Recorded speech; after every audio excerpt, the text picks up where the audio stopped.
আমি এখন যাচ্ছি আমার যে বাইকটা আছে V-Strom সেই বাইকটার। আসলে রাস্তা খালি থাকলে কি হবে, রাস্তা খালি থাকলেও এখানে স্পিড লিমিট দেওয়া আছে। পলিউশনটা কি আমিও সঠিকভাবে জানি না।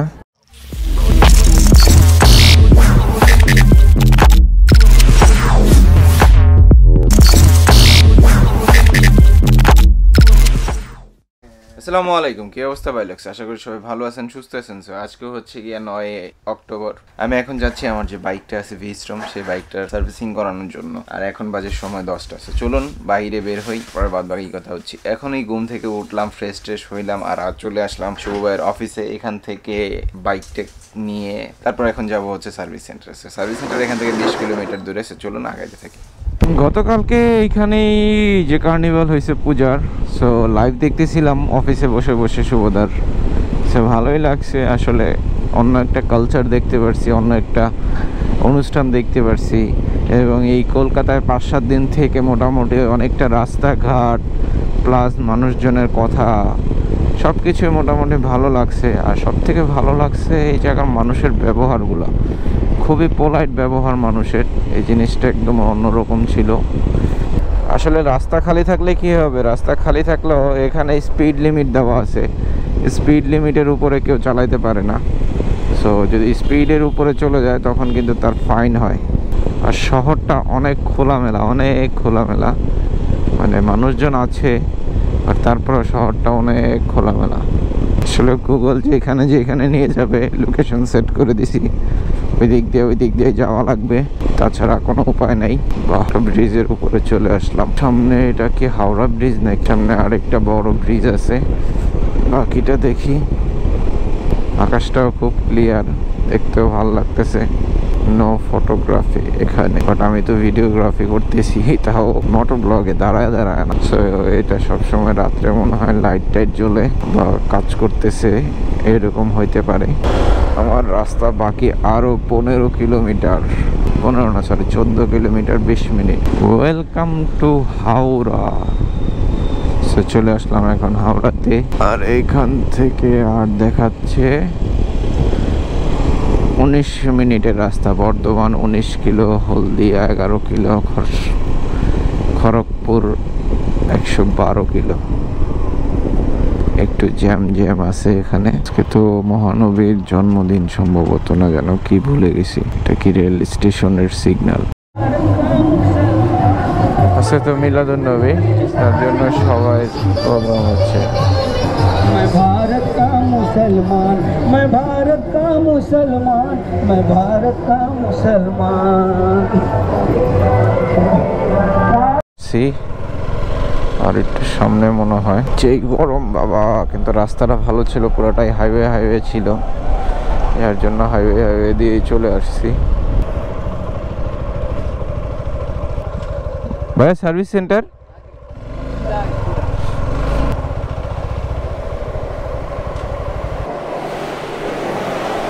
एक सर्विसिंग कराना है। অলরেডি আমি চলে আসছি সুজুকি সার্ভিস সেন্টার, অঞ্জলি অটো মেবি। সো এর মধ্যে সার্ভিসিংয়ের সিরিয়াল দিয়ে আসছি আর সার্ভিসিংটা হবে। তখন সার্ভিসিং র্যাম্পে ওঠানোর পরে আমি যাব। এখনও ব্রেকফাস্ট করে নেই, ব্রেকফাস্টটা করে নিব। আর সার্ভিসিং সেন্টারটা অনেক বড় জিনিস, আর এখান থেকে দেখা যায় হচ্ছে গিয়ে সার্ভিসিং কী হবে। আর যেহেতু আমি ইঞ্জিন অয়েল নিয়ে আসছি, আমার ইঞ্জিন অয়েল পার্টনার বিজ্ঞান লুব্রিক্যান্ট, তো আমার ইঞ্জিন অয়েলটা আমি দিয়ে দেবো, ওনারা সেটা চেঞ্জ করে দেবে। সার্ভিসিংয়ে দিয়ে দিচ্ছি, লিস্টও করে দিয়ে আসছি। ক্ষুধা লাগছে, মেন কথা হচ্ছে গিয়ে অনেকক্ষণ ধরে কিছু খাইনি বলতে ঘুম থেকে উঠে তো কিছুই খাইনি। তো ব্রেকফাস্টটা করে নেবো। আর আমার মেডিসিনের টাইম হয়ে গেছে। এই যে রাশেসগুলো আছে এগুলোর জন্য আমার 12 ঘন্টা পর মেডিসিন নিতে হয়। অলরেডি ঘুম থেকে উঠছি, এখন নাস্তা না খাওয়া তো আর মেডিসিন নেওয়া যাবে না। তো বাইক সার্ভিসিং করতেও ঘন্টাখানেক লাগবে। তো ততক্ষণে ভাবলাম আশেপাশে যদি কোনো খাবারের দোকান থাকে, সো আমি সেখান থেকে ব্রেকফাস্টটা অ্যাটলিস্ট করে এসে মেডিসিনটা নিয়ে নিই। অনেকগুলো বাইকের সার্ভিসিং সিরিয়াল আছে আমার আগেও। সো আমি বসে ভাবলাম যে কেননা এডিটটা শেষ করে ফেলি। আর সেই সাথে বসেই যখন আসি, ভিডিও আপলোড হচ্ছে না অনেক দিন ধরে, এডিট করে ফেলি। সো সিরিয়ালগুলো অনেক বাইকের, এখান থেকে দেখা যায় কতগুলো সিরিয়াল। আর আমার তো কাজ নাই এডিটিং ছাড়া এখানে। আর তো বসে এডিট করতে নিলাম। আর ততক্ষণে আমার তো মনে হয় সিরিয়ালে ঢুকে যাবে। আজকে তাদের বেশিরভাগ টেকনিশিয়ান হচ্ছে ট্রেনিংয়ে গেছে। সো এরকম হয় মাঝে মধ্যে ট্রেনিং ছাড়া অনেকেই ট্রেনিংগুলো অনেক দরকার পড়ে, যার জন্য ট্রেনিংয়ে পাঠানো হয় সার্ভিস সেন্টারগুলো থেকে। তো ততক্ষণে সার্ভিসিংয়ে র্যাম্পে উঠাক আর আমি এডিটিংটা শেষ করে ফেলি।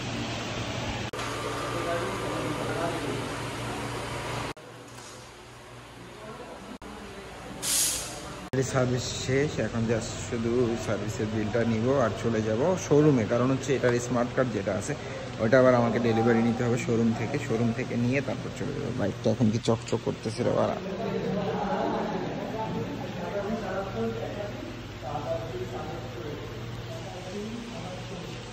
সার্ভিসিং হয়ে গেল, কোল্ড স্টোরটা করে দেই, এখান থেকে মেইন রোডে বের হব, তারপরে শোরুমে যাব। আর সব থেকে ভালো কথা ওয়ারেন্টিটা গেল না, ম্যানেজ করে নিলাম। দাদা আসি ইনশাল্লাহ। সাউন্ডটা অনেক স্মুথ হয়ে গেল। সো এখান থেকে 1 কিলোমিটার দেখাচ্ছে। ইন্টারকমটা চালু করে নেই, সবাই অনেক প্রোলাইটলি ব্যবহার করে। বাকিটা যাই আগাই, যাই শোরুমে, বাদ বাকি সার্ভিসিং এর কাজ তো হয়ে গেল। এখন আরো স্মুথ লাগতেছে বাইকটা, কেন জানি ইঞ্জিন অয়েল চেঞ্জ হয়েছে তো, যার জন্য 1 কিলোমিটার এখান থেকে যাই। বাকি কথা শোরুমে গিয়ে হচ্ছে। মোটামুটি চলে আসছি কাছাকাছি, এখান থেকে 8 মিনিট দেখাচ্ছে। ওই যে সম্ভবত ওই শোরুমটাই, যে বিল্ডিংটা দেখা যাচ্ছে প্রিমিয়াম। অলরেডি ওইখানে একটা স্ট্রম দাঁড়ায় আছে। ও সামনে আরেকটা স্ট্রম দাঁড়ায় আছে।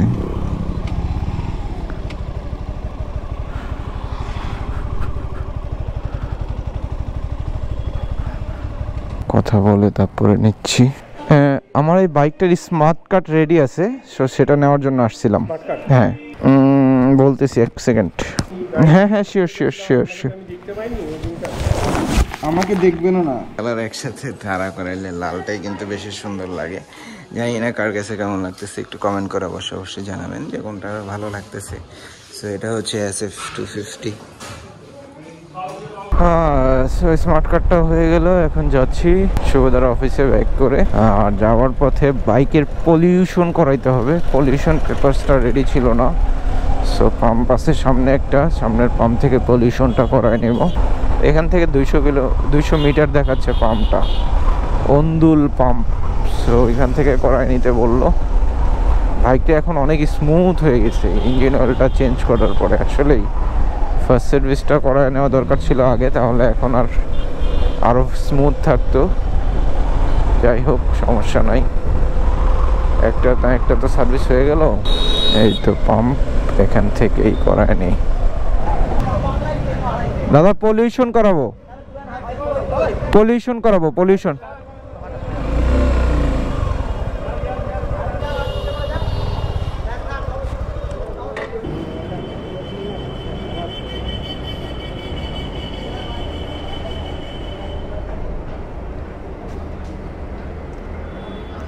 পলিউশনটা কি আমিও সঠিকভাবে জানি না, এটা একটু চেক করবো। এই ক্যামেরা দেখতেছি। হ্যাঁ না নিউট্রাল করে দিচ্ছি।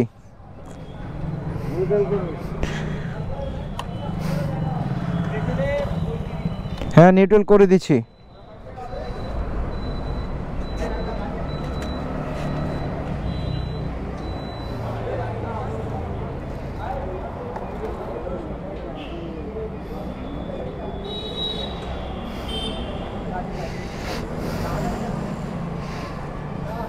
প্রসেসিংটা দেখি।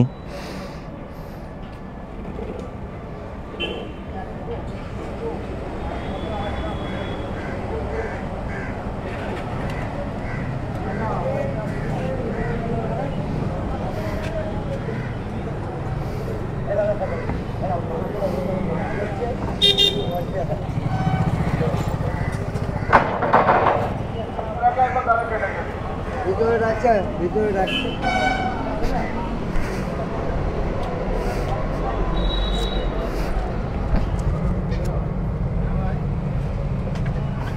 জি দাদা, জি জি ওরা এটা করেই পাঠাচ্ছে। আপনার এটা দেখাচ্ছে 22 আগস্ট 2023 পর্যন্ত ভ্যালিডিটি আছে অলরেডি। আচ্ছা